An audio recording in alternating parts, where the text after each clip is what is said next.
And Mr. Speaker, still I rise. I rise, Mr. Speaker, as a liberated Democrat.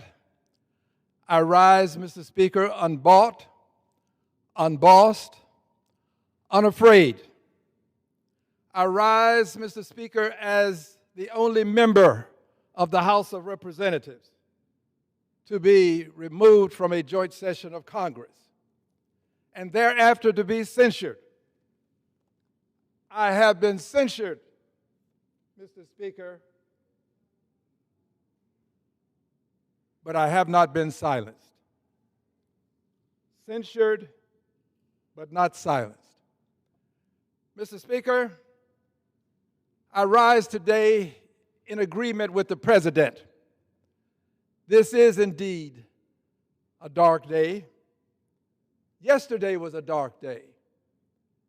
Dark days because of lives that have been lost.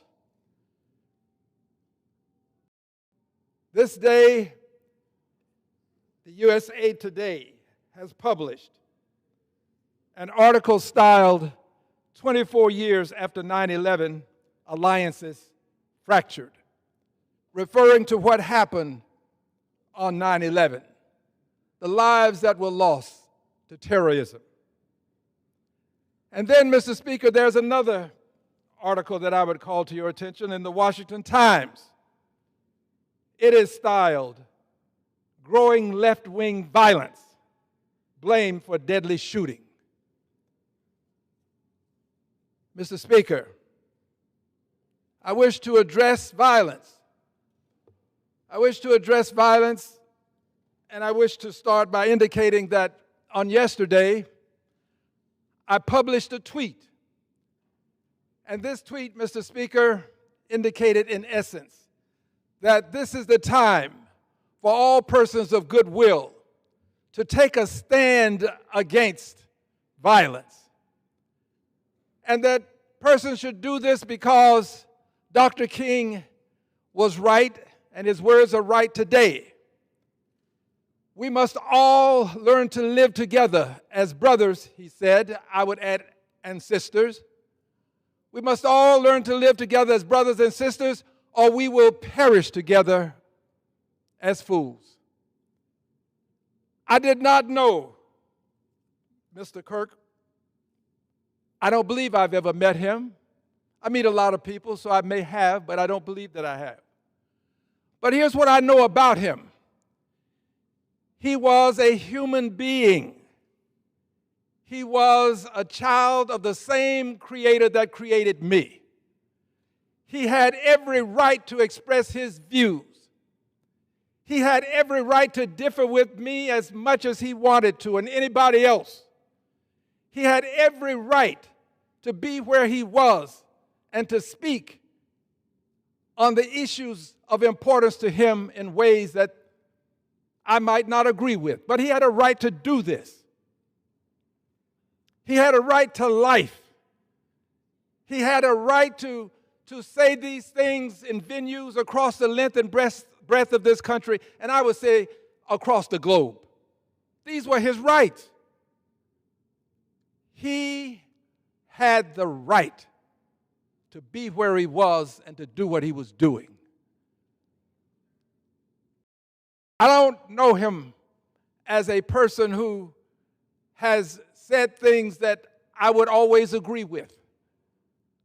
But I want his wife and his children to know that I'm saddened by his demise. I'm saddened by the fact that he was assassinated. I'm saddened by it. It is painful. I regret that it happened, and if I could have prevented it, I would have. I don't believe that we should have a country that somehow would have people lose their lives, be assassinated, and then people gloat and celebrate an assassination. So I ask today, what did Mr. Kirk and the victims of 9/11 and the persons who have died in churches while praying, persons who were killed as they were praying in various religious institutions, children who have been murdered in schools, what do they all have in common? The one thing that they all have in common, and there may be others, is that they were innocent people. Innocent people. Innocent people going about their business. None of them were breaking the law. So this is bigger than any one of us or any group of us. It's bigger than any person's religiosity. It's bigger than where you happen to be at a given time. This is about the right to life and the right to speak freely. It's about what the Constitution affords all of us in this country, and about the necessity for every one of us to protect these constitutional rights. This is about people who have been born and fortunate enough to have been born in the United States of America, or people who have come to the United States of America. People who just happen to be passing through. It's about the right to life, liberty, and the pursuit of happiness, and especially life, because without life you cannot have the liberty and the pursuit of happiness. All of these people have in common the fact that they were innocent and the fact that they have lost their lives, some to terrorism, persons who came to this country to impose and inflict terrorism upon people, and some from terrorists within the country, some from people who were just crazed, some from people who were persons that should not have had the opportunity to have the type of weaponry that they had. But they were all persons who were innocent, all persons who had this right to life that I stand for. And so today, I believe it appropriate that I first say a prayer. And then after the prayer, I'd like to make some comments about current circumstances. I don't ask everyone to pray with me. You pray with me if you desire. If you choose to do other things, then do those other things. But I pray this prayer for my country.